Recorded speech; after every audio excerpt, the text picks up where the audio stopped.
Oke, oke, nanti bisa di zoom. Jadi posisinya slotnya terkunci, ya slot manualnya terkunci, yang hanya bisa dibuka dan ditutup. Yang bisa dibuka dan ditutup dari dalam.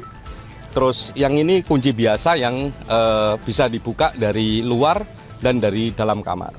Di samping ngecek TKP juga ngecek membandingkan apa yang kami dapat sebelumnya dengan penjaga kos-kosan ini.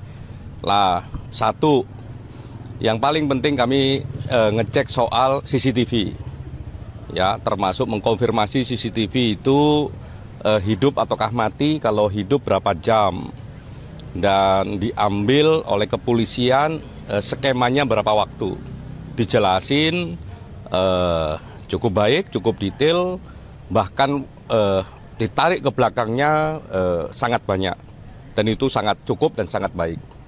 Yang berikutnya kami juga ngecek posisi kondisi kamar. Ya, kami ngecek kondisi kamar, kami lihat semua bagaimana bentuknya, kami cek plafonnya, kami cek saluran airnya, kami juga cek kasur. Dan yang nggak kalah penting adalah kami cek posisi kunci. Lah, posisi kunci ini jadi sangat krusial di situ. Lah, kami cek secara fisik dan kami konfirmasi kepada penjaga kos-kosan ini. Karena beliaulah yang membuka pertama kali, terus kami minta untuk diperagakan posisi kuncinya. Jadi ada dua kunci, kunci yang memang terpasang di pintunya, bisa dibuka dari luar maupun dari dalam. Ya, terus kunci yang memang ada di dalam yang bentuknya slot, yang itu hanya bisa dibuka atau dikunci dari dalam. Lah, saya nanya ini posisi kunci yang slot, terutama yang slot ya, yang hanya bisa dibuka dan ditutup dari dari dalam, itu posisinya terkunci. Jadi kami tadi konfirmasi langsung ke penjaganya, kan ada video juga, kami cek videonya, kami konfirmasi ke dianya, waktu dibuka posisinya terkunci. Yang berikutnya kami juga ada salah satu penghuni kos-kosan, ya, yang masih belum tidur sampai jam 1-an begitu. Apakah ada suara yang mencurigakan? Tidak ada. Suaranya hening dan sebagainya. Apakah kondisinya kayak biasanya? Kurang lebih kayak biasanya. Apalagi di hari itu juga pas hujan rintik-rintik ya. Lah, itu juga penting. Kami cek jumlah CCTV juga penting, kami cek posisi CCTV juga penting. Tapi yang lebih penting memang soal ini saya spill aja. Bentar.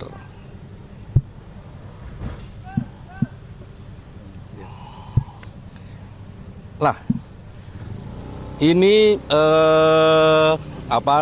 kunci. Jadi posisi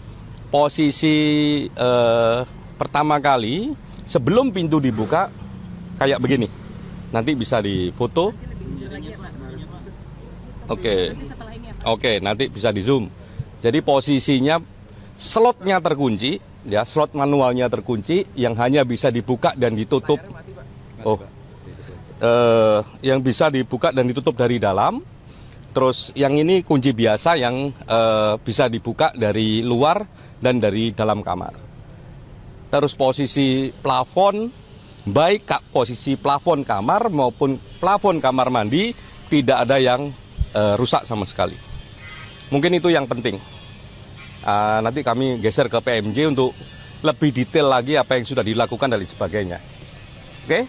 Ada CCTV yang hilang nggak, Pak? Ada CCTV yang hilang nggak, Pak? CCTV, jumlah CCTV sebelum peristiwa sampai peristiwa jumlahnya sama. Apa sih yang membedakan penyidikan yang dilakukan oleh Kompolnas sama yang dilakukan oleh pihak kepolisian? Apakah ini terjadi? Kompolnas memastikan apa yang dilakukan oleh rekan-rekan kepolisian itu sesuai prosedur ataukah tidak. Secara substansi memang mendalami substansinya ataukah tidak. Lah, menuju ke sana kami memang ngecek dulu. Makanya kami pertama kali datang ke keluarga. Kemarin kami datang ke keluarga, ketemu langsung dengan keluarga, ketemu langsung dengan istri, banyak hal yang kami dapatkan. Tahap berikutnya kami datang ke TKP untuk juga ngecek sebenarnya TKP-nya bagaimana. Dengan dua modalitas itulah nanti kami ketemu sama PMJ, Polda Metro Jaya untuk mendalami apa yang sudah dilakukan, apa yang sudah didapatkan, dan prosedurnya baik ataukah tidak. Karena ini kan Kompolnas. Jadi itu. Jadi kami ingin melapis gitu ya. Kan kalau kayak begini kan kami bisa nanya nanti kalau dijelaskan sama Polda Metro Jaya. Ini CCTV diambil dari titik yang mana? Ini CCTV-nya jumlahnya berapa? Durasinya yang diambil kapan saja dan sebagainya. Termasuk juga apakah dicek semua ruang dan model yang terjadi di kamar, ya, plafonnya, jenis kunci dan sebagainya. Termasuk apa saja yang ditemukan di dalam kamar ketika peristiwa itu berlangsung. Kami juga cek, termasuk kalau teman-teman lihat di CCTV yang sudah beredar, bahwa kresek, tapi tadi kami juga mengkonfirmasi ke Pak Penjaga, betul itu bahwa kresek dan sebagainya. Kami sebenarnya tahu sedikit banyak apa isi kreseknya, tapi nanti kami dalami di Polda Metro. Dari keluarga itu informasi barunya apa, Cak? Berkomunikasi sama Kemlu tentang track record dari ADP ini. Kami fokus dulu pada fakta yang terjadi pada struktur peristiwa yang paling dekat. Struktur peristiwa yang paling dekat adalah di sini dan keluarganya, belum kemana-mana. Dugaan paling kuat nanti kita tunggu hasil pendekatan ilmiah dari teman-teman kepolisian, karena itu yang paling objektif. Jadi nanti kita cek apakah visumnya selesai ataukah tidak, otopsinya selesai ataukah tidak, kalau belum selesai kapan, terus otopsinya ini jenisnya apa, atau otopsi biasa, ataukah ada otopsi yang memang spesifik untuk menentukan sesuatu di dalam pertubuhan korban. Alasan pemeriksaan dipanjang jadi 7 hari ke depan lagi apa, Pak? Gimana? Alasan pemeriksaan dimaju jadi 7 hari ke depan lagi. Kan janjinya seminggu terus diperpanjang lagi. Saya kira problem utama adalah karena ini pendekatan saintifik ya, bisa jadi memang hasil otopsinya belum kelar. Karena semakin spesifik otopsi, semakin lama waktu membutuhkannya. Pengalaman saya misalnya di beberapa kasus, bahkan ada yang sampai 3 bulan, ada yang 2 bulan. Ya, untuk menentukan apa yang terjadi, terutama di titik mana kematian itu terjadi, apakah kekurangan oksigen, ataukah karena yang lain misalnya begitu, itu bisa dicek di otopsi, dan itu ya kalau kita sampai spesifik kayak begitu ya membutuhkan waktu berbeda dengan otopsi yang biasa.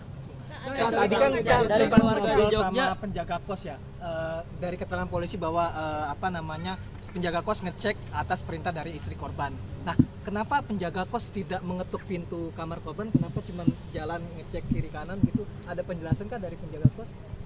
Salah satu yang paling penting ya, memang firm, ada komunikasi antara istri sama penjaga kos. Menit per menitnya kami juga ada.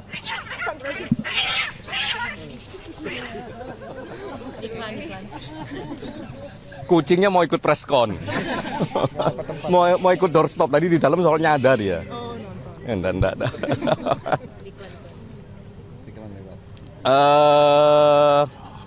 Komunikasi antara penjaga kos dan istri kami dapat detail per detailnya, kami dapat menit per menitnya, apa saja dia bicarakan kami dapat, dan kami tahu konteksnya.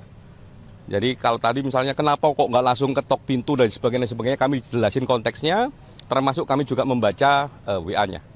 Cak, kan sudah berbicara dengan pihak keluarga, kira-kira apa sih informasi baru yang dari Kompolnas dapatkan, dan apakah ada keterangan dari keluarga bahwa sebelum tewas korban ini ada bertemu dengan orang atau seperti apa? Dan yang kami dapatkan adalah struktur cerita tidak hanya pas hari H, tapi sebelum hari H. Itu yang baru. Termasuk barang yang tidak hanya pas hari H, setelah hari H juga kami dapat. Nah, itu barang barunya. Sebelum tewas itu dia sempat bertemu pihak apa gimana?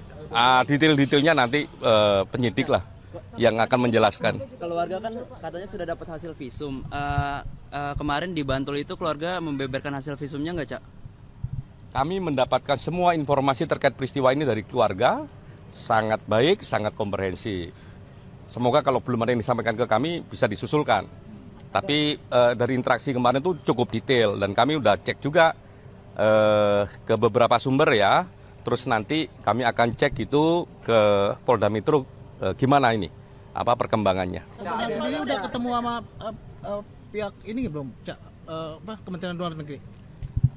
Kami fokus pada titik peristiwa yang paling dekat. Titik peristiwa paling dekat adalah keluarga dan TKP ini. Nanti kami akan lihat struktur peristiwanya.